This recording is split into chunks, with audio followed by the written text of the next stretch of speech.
Kamu nanya, kowe takon, sampean taken, panjenengan nyun pirsa.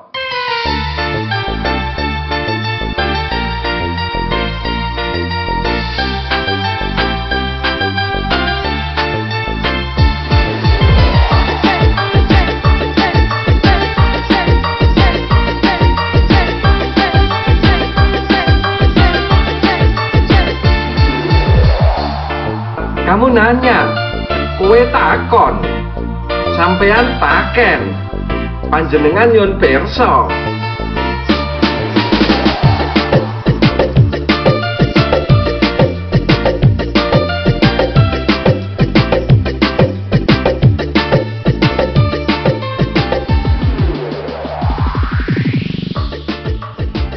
Kamu nanya, kowe takon, sampean taken, panjenengan nyun pirsa.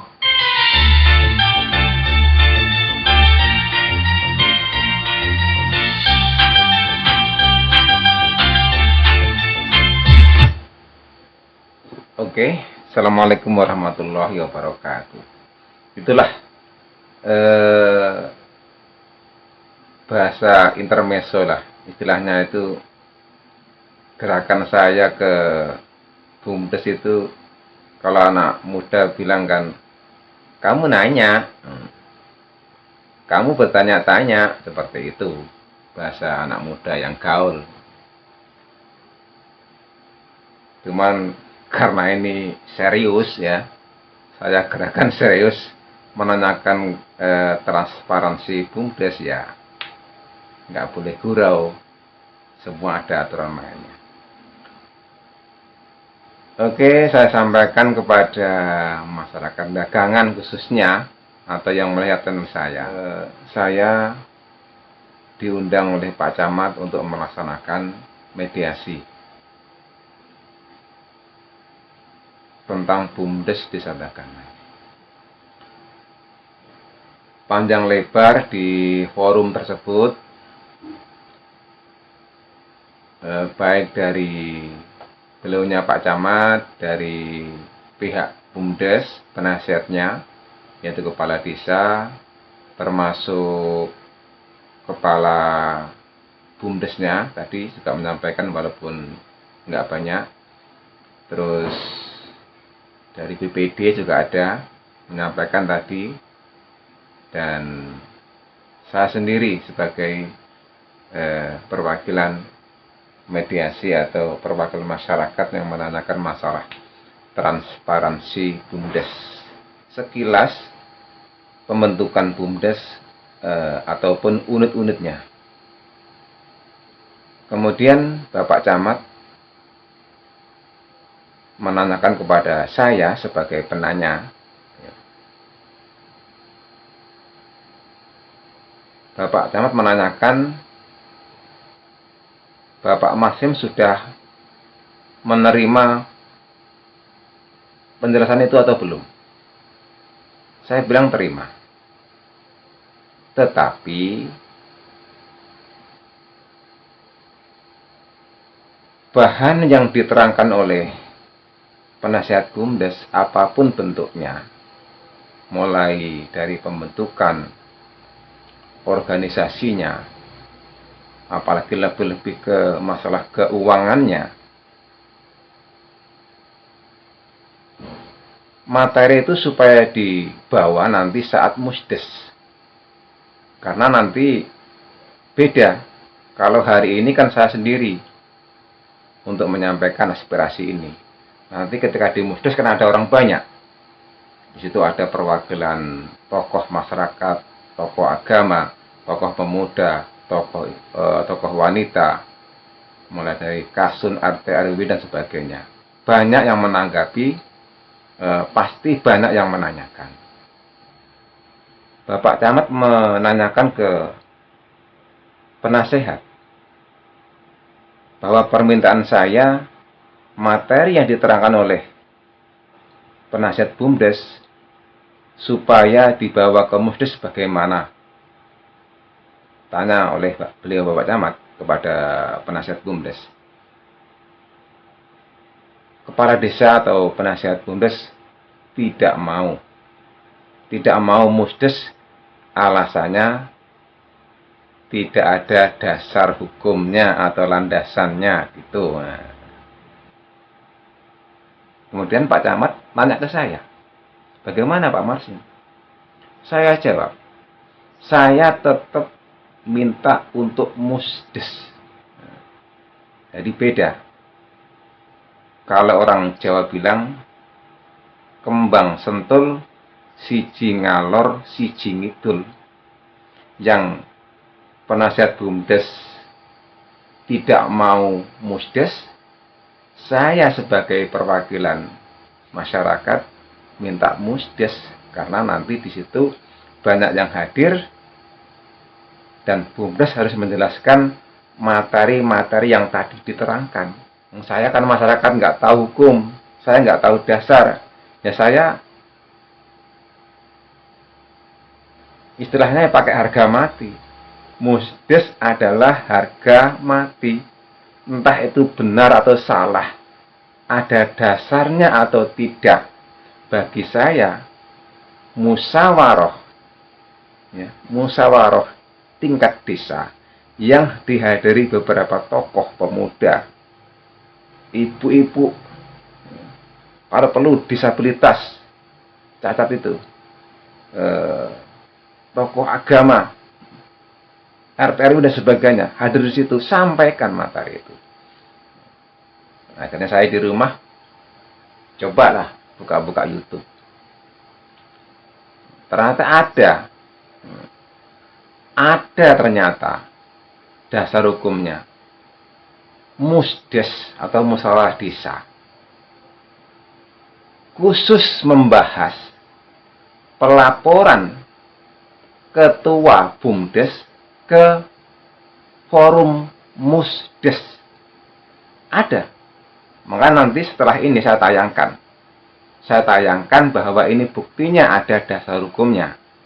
Nanti jangan sampai bilang pihak BUMDes, oh itu YouTube hoax. Jangan, itu mendasar loh itu.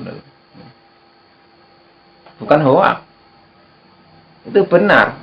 Oke, sementara itu saja yang dapat saya sampaikan perkembangan perjuangan kita masalah transparansi BUMDes. Assalamualaikum warahmatullahi wabarakatuh. Apa kabar teman-teman semua pendamping desa, perangkat desa dan juga pengurus BUMDes? Pada video kali ini saya akan mengulas tentang laporan badan usaha milik desa yang telah diatur melalui PP 11 tahun 2021 dan juga telah dipertegas melalui Peraturan Menteri Desa Nomor 3 tahun 2021. Nah, bagaimana bentuk laporan yang harus dilakukan oleh pengurus BUMDes? Kemudian apa yang harus dilakukan oleh kepala desa? Dan juga apa yang harus dilakukan oleh BPD ketika misalnya ada pengurus BUMDes yang tidak menyampaikan laporan tersebut. Ikuti terus video ini dan jangan lupa like dan subscribe channel ini, channel Silaturahim Pendamping Desa dan Perangkat Desa. Baik teman-teman semua, berdasarkan peraturan pemerintah atau PP 11 tahun 2021 yang sudah disebutkan pada pasal 58 bahwa pelaksana operasional itu menyampaikan laporan secara berkala. Nah, laporan secara berkala yang dimaksud adalah laporan semester dan laporan tahunan. Nah, bedanya antara laporan semester dengan laporan tahunan, yakni kalau dia laporan semester itu disampaikan oleh pelaksana operasional kepada penasehat atau kepada kepala desa. Sementara untuk laporan tahunan itu disampaikan oleh pelaksana operasional kepada musyawarah desa. Jadi itu bedanya. Selanjutnya teman-teman, terkait dengan laporan semester ini memuat tentang laporan kondisi keuangan atau posisi keuangan selama 6 bulan. Kemudian juga laporan rugi laba dan juga penjelasan-penjelasannya, dan juga memuat masalah-masalah yang terjadi selama 6 bulan. Itu yang dilaporkan dalam laporan semesteran.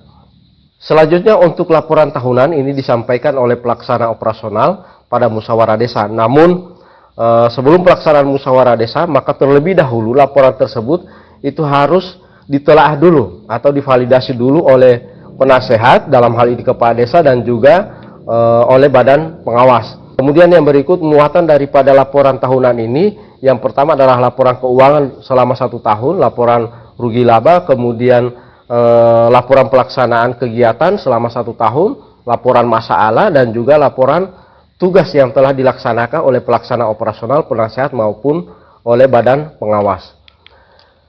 Selain laporan berkala, yakni laporan semester dan laporan tahunan, ini pelaksana operasional bisa menyampaikan laporan secara khusus kepada badan pengawas dan juga melalui musyawarah desa.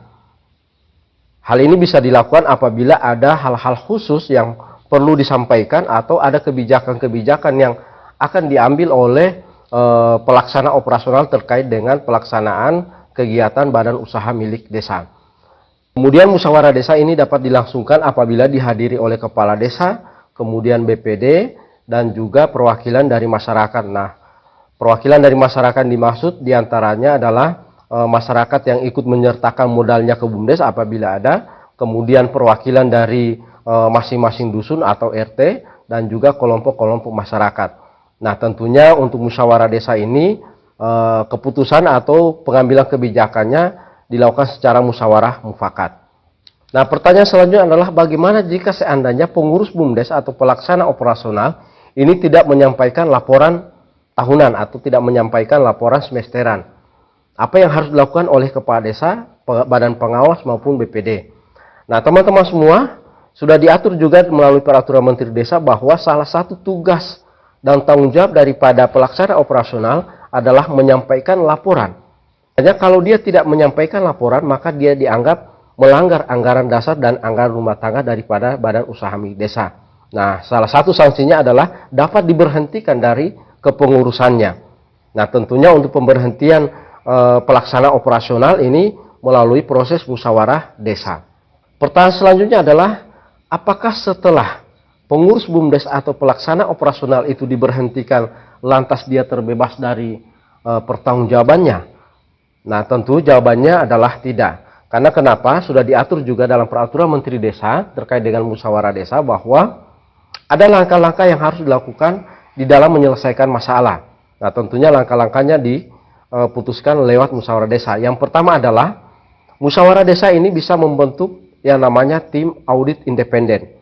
Nantinya tim audit independen ini yang akan melakukan audit investigatif, kemudian menentukan apakah ada kerugian pada badan usaha milik desa atau tidak. Jika seandainya ada kerugian, maka ini diberi kesempatan kepada pengurus BUMDes untuk menyelesaikan permasalahannya. Dan jika seandainya tetap tidak ada itikat baik daripada pengurus BUMDes atau pelaksana operasional untuk menyelesaikan masalahnya, maka musyawarah desa ini bisa menetapkan penyelesaian masalah itu melalui jalur hukum. Jadi teman-teman semua sudah jelas bahwa pertama, pengurus BUMDes ini harus menyampaikan laporan, baik laporan semester maupun laporan tahunan. Kemudian yang kedua, ketika ada permasalahan maka dia harus diselesaikan melalui jalur musyawarah, nanti musyawarah desa yang akan menentukan. Kita berharap bahwa agar supaya teman-teman pengurus BUMDes ini nanti ini bisa melakukan pengelolaan badan usaha milik desa agar supaya tujuan daripada Undang-Undang Desa salah satunya adalah memandirikan desa ini bisa tercapai melalui badan usaha milik desa. Saya kira teman-teman semua cukup demikian dulu ulasan ini. Apabila ada hal yang keliru dan kurang memuaskan bagi teman-teman semua, saya mohon maaf. Dan terima kasih. Assalamualaikum warahmatullahi wabarakatuh. Salam desa.